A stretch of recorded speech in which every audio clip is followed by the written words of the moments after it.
আমাদেরকে সমুদ্র পার খুবই ভালো লাগে। তো যাই হোক, বন্ধুদেরকে অনেক আন্তরিক শুভেচ্ছা এবং অভিনন্দন। এই পয়লা বৈশাখ উপলক্ষে সমুদ্র পাড়ে আসছি, আর ঘোরার জন্য আসছি। তো সবাই কিন্তু মানে ট্রেনে আসে, অনেকেই আবার বাসে আসে, মানে বিভিন্ন যার যেইভাবে সুবিধা এইভাবে আসে। তো আমাদের প্ল্যান হচ্ছে এবার মোটর সাইকেল দিয়ে চট্টগ্রাম শহরটা ঘুরে দেখা। অতএব সমুদ্রের পাহাড় পর্বত যা আছে সব কিছু ঘুরছি।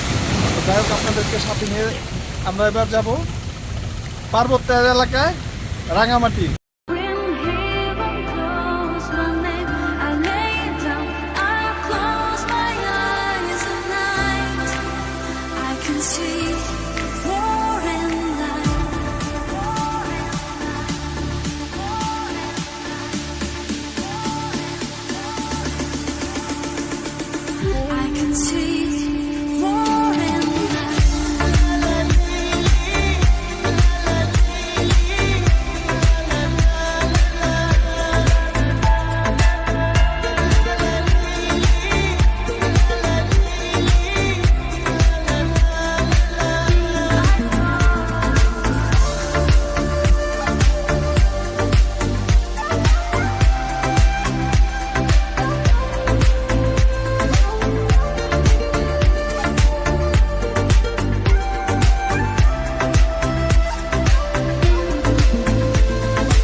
শুই যায় ও পিয়া হাওয়া যে মনকে শুই যায়